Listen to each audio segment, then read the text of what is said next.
BA द्वितीय वर्ष प्रथम प्रश्न पत्र में आप सबका स्वागत है।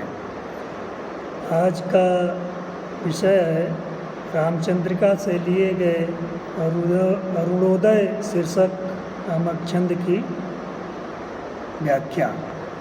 तो आज हम उसकी व्याख्या करेंगे।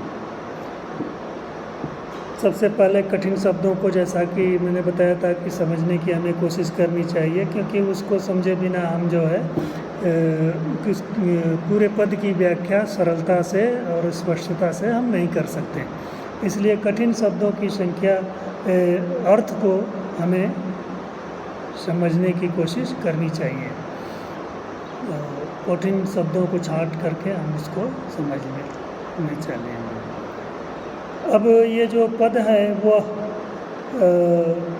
रामचंद्रिका से लिया गया है। तो प्रसंग में हम इसको लिखेंगे कि प्रस्तुत पंक्तियाँ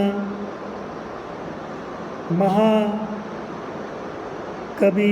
आचार्य केशव दास द्वारा रचित रामचंद्रिका के अरुणोदय नामक शीर्षक से ली गई हैं, जिसमें सीता स्वयंवर के प्रसंग का वर्णन है, जब सभी राजा उपस्थित होते हैं और धनुष को उठाने में ही असमर्थ होते हैं। प्रत्यंचा चढ़ाने की तो बात ही अलग है।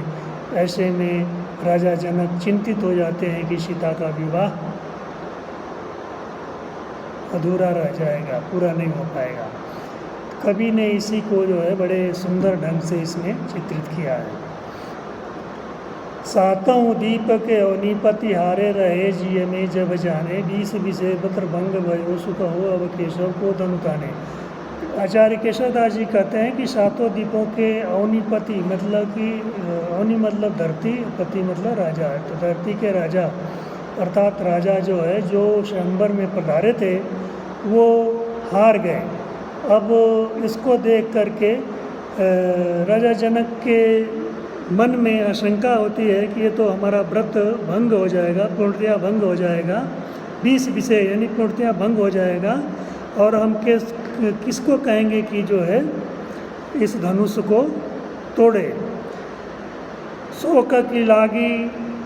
शोक की आगी लगी परिपूरन, आई गए घनश्याम बिहाने, जानकी के जनकादकी के सब फूल फूले उठे तरु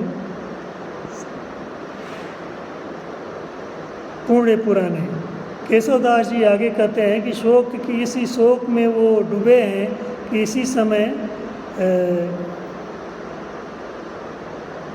रामचंद्र जी का आगमन होता है। रामचंद्र जी सभा में उठते हैं, धनुष की तरफ आगे बढ़ते हैं।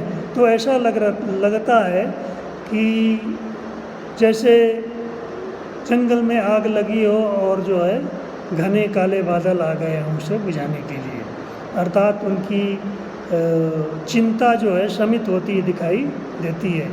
जानकी के जनकादि के सब फूल उठे तरु पूर्ण पुराने। कवि का कहना है कि जानकी के मतलब सीता जी की और जनकादि के और जनक के सभी पारिवारिक और कुटुंबिक लोगों के ये पुण्य का प्रताप है कि जो है पुराने पुण्य का प्रताप ये है कि रामचंद्र जी प्रकट होते हैं और उनको इतनी खुशी होती है, वो हर्षित हो उठते हैं उस प्रकार से जैसे तरुपूर्ण पुराने, उनके पुराने जो वृक्ष रूपी पूर्ण है वो फलित पुष्पित हो गए हैं। तो इस पद में आचार्य केशव दास जी ने बड़े सुंदर ढंग से धनुष प्रसंग का वो मार्मिक चित्रण किया है, जिसमें धनुष को न टूटने से राजा या धनुष पर प्रत्यंचा न चढ़ा पाने से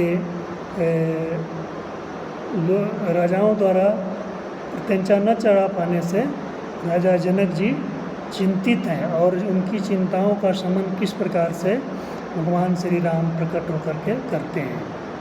तो ये विशेष में इसको हम लिख सकते हैं। और घनश्याम और तरुपूर्ण में रूपक अलंकार का प्रयोग यहाँ पर किया है।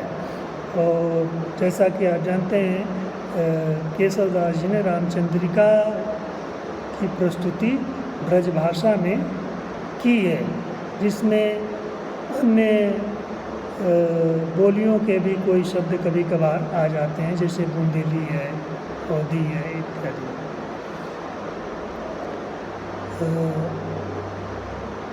तो इस प्रकार इस पद में आचार्य केशवदास ने धनुष भंग या यूँ कहे कि सीता स्वयंवर की